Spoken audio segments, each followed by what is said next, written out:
ভীষণ পরিমাণে গরম এবং এই রোদের মধ্যে গিয়ে কিভাবে কাজ করি আমরা সেটা নিয়েই কিন্তু থাকছে এই ভিডিও।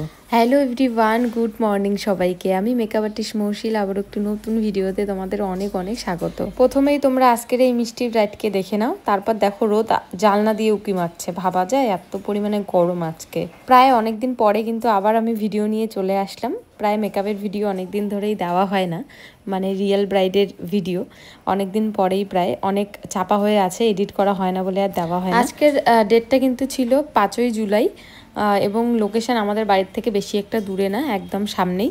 তো টাইমলি আমরা পৌঁছে গেছিলাম। আমাদের টাইম দেওয়া ছিল 4টার সময়, তো আমি পাক্কা 4টার সময় কিন্তু চলে গেছিলাম ব্রাইডের ওখানে। যাওয়ার সাথে সাথেই কিন্তু ব্রাইডও আর লেট করেনি। আমাদের আজকে মিষ্টি ব্রাইড একদম বসে পড়েছিল। প্রথমেই শাড়ি ড্র্যাপিংটা আমি সেরে নিয়েছিলাম, তারপরে হইল মানে মেন ঘটনা, যেটা না বললেই নয়। সেটা হচ্ছে আমি বারবার বলি যে রিসেপশনে অন্ততপক্ষে তোমরা মাথার মধ্যে তেল দিও না।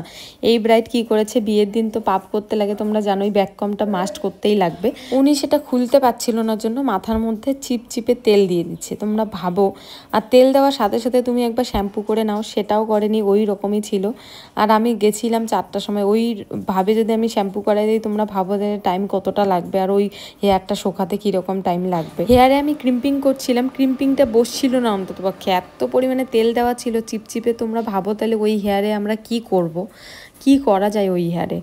যাই হোক, অনেক ম্যানেজ ট্যানেজ করে আমি মেসি টাইপ একটা বান করে দিয়েছিলাম, যে বানই করতো ও, তো সিম্পল আর কী করে রাখি, মেসি টাইপ একটা বান করে দিই। গরমের দিনে যদি আমার একটাই ব্রাইড থাকে তাহলে আমি প্রথমে হেয়ারটাই করে নিই, তাহলে আমার অন্ততপক্ষে সুবিধা হয়। প্রত্যেকটা আমার ব্রাইড যদি এরকম শান্ত শিষ্টভাবে বসে থাকে তাহলে কিন্তু কাজ করতে এত সুবিধা হয়।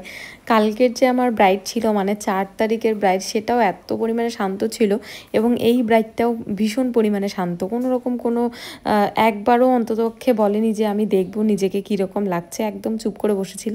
ওই জন্য আমি প্রথমেই জিজ্ঞেস করে নেই যে কীরকম কী লুক চাই তোমরা বলো। অবশ্যই তোমাদের ডিমান্ডটাও আমাদের মাথায় রাখি, কারণ পেটা তোমরাই করছো, সেই হিসেবে আমাদের যেটা ভালো লাগে সেটা কিন্তু আমরা করে দেই। তো এই ব্রাইড তো কিছু বলেই নি এবং এত শান্ত। আবার কিছু কিছু ব্রাইড এরকমও আছে, এত ইডিটেট করে ছেড়ে দেয়, মানে কিছু বলারই থাকে না। যাই হোক, ওটা যাদের যাদের নিজেদের প্রবলেম থাকে, কিন্তু আমরা যখন কাজ করি একটু শান্ত হয়ে বসে, তাহলে দেখবে মানে মেকআপ আর্টিস্টের অনেকটা সুবিধা হয় এবং কাজটাও কিন্তু ভালো হয়ে যায়। এই ব্রাইডের বেস মেকআপ কিন্তু একদমই সফট রেখেছি, আশা করি তোমরা লাস্ট লুক দেখে কিন্তু বুঝবে। এখানে আমি সামনে কোনো রকম কোনো লাইট ধরিনি, যেহেতু জানলা দিয়ে এত পরিমাণে রোদ আসছিল আর ঘরের মধ্যেও একটা লাইট ছিল। তারপরেও যদি আমি আমার রিং লাইটটা দিতাম ওখানে, গরমের মধ্যে আর কিন্তু থাকা যেত না। প্রত্যেকটা ব্রাইডের কিন্তু ডিমান্ড থাকে যে নিউড কালারের আই মেকআপ করবো। তো এই ব্রাইডের যেহেতু কোনো রকম কোনো ডিমান্ডই ছিল না, আমি ভাবলাম কেননা এতদিন আমি নিউড করেই যাচ্ছে, আজকে একটু কালারফুল করার চেষ্টা করি। আজকে শাড়ির কালারে আমি হালকা শুধু টাচ আপ দিয়েছি, একদম হ্যাভি কিন্তু করিনি। তোমরা লাস্ট লুক দেখে আশা করি বুঝতেই পারবে, একদম সফটের মধ্যে কিন্তু আই মেকআপটা করে দেওয়া হয়েছে আজকে। চলো তোমরা ততক্ষণে ভিডিওটা দেখতে থাকো, আমি আমার ক্লাস ডিটেলসটা তোমাদের সাথে শেয়ার করি। আমার 12 নম্বর ব্যাচ ব্রাইডাল মাস্টার 12 দিনে শুরু হচ্ছে 15ই জুলাই থেকে।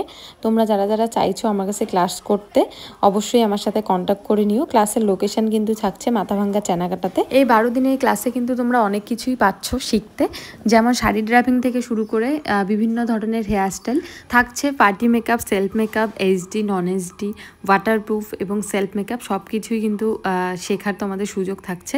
এবং তোমরা এখানে প্র্যাকটিস করার সব ধরনের প্রোডাক্ট কিন্তু এখান থেকেই দেওয়া হবে। তো অনেকজন চিন্তা করো যে আমাদের প্রোডাক্ট কিনে তারপর শিখতে হবে কিনা, তো তোমাদের কোনো রকম কোনো প্রোডাক্ট কিনতে হবে না। প্রথমেই তোমরা আগে শেখো, তারপরেই তোমরা গিয়ে প্রোডাক্ট কেনো। তো দেরি কিসের, ঝটপট তোমাদের সিটগুলো কিন্তু বুকিং করে নাও। কন্ট্যাক্ট নাম্বার কিন্তু স্ক্রিনে দেওয়াই থাকবে। অনেকজন এমন আছে যে পার্সোনালি আমাকে ফেসবুকে মেসেজ করে আমার কাছে নাম্বার চায়, আমি বুঝি না। বায়োতে কিন্তু আমার নাম্বার দেওয়াই থাকে, আইডিতে এবং পেজে অল টাইম নাম্বার দেওয়া থাকে। কেউ কেউ তো এমনও আছে যে কোনো ভিডিওতে গিয়ে কমেন্ট করে দিল যে তোমার নাম্বারটা দাও। তো একটু ভালো করে দেখো, অবশ্যই আমার নাম্বার কিন্তু তোমরা পেয়েই যাবে। দেখো, তোমাদের সাথে গল্প করতে করতে কিন্তু আমার look complete. All over look দেখে জানাও যে আজকের এই মিষ্টি রিসেপশন ব্রাইডকে তোমাদের কেমন লাগলো। ভালো লাগলে অবশ্যই কিন্তু একটা কমেন্ট করো যে ভালো হয়েছে বা সুন্দর লাগছে, তাতে আমার ভীষণ ভালো লাগে। আর আমার প্রত্যেকটা সাজানো তোমাদের কেমন লাগে অবশ্যই কিন্তু জানাবে, আর কী রকম ভিডিও আমার কাছে দেখতে চাও সেটাও জানাবে। চলো দেখা হচ্ছে অন্য কোনো ভিডিওতে। রাধে রাধে।